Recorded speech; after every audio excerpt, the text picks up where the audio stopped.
নাইম হলো 2 মাস থেকে গোসল করে না, ওকে আমরা একটু গোসল করানোর চেষ্টা করতেছি।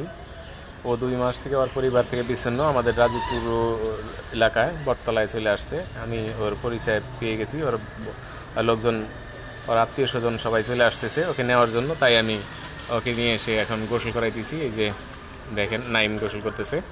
নাইম নাও, পানি নাও, এদিকে বসো বসো, হ্যাঁ এদিকে আগাও আগাও আগাও আগাও, ব্যাস ঘষো ভালো করে ঘষো, হ্যাঁ সুন্দর করে একটু পরিষ্কার করো। 2 মাস হয় গোসল করে না, 2 মাস পরে ওকে গোসল করাইতেছি আজকে। নাইম এর বাড়ি হইলো ইয়াতে ব্রাহ্মণবাড়িয়া, ওই এখানে ভুলে আইসা পড়ছে, এখন ওর পরিবারের লোকজন আসতেছে, আমরা ওকে এখন গোসল করাইয়া তুমি ওটা করে নিয়ে যাও। আচ্ছা, পরবর্তীতে আপনাদেরকে দেখানোর চেষ্টা করব যে আসলে নাইমের পরিবারে কারা কারা আসলো আর ওকে হস্তান্তর করব তাদের হাতে, তখন আপনাদেরকে আবার পরবর্তী ভিডিওটা আমি দেখানোর চেষ্টা করব।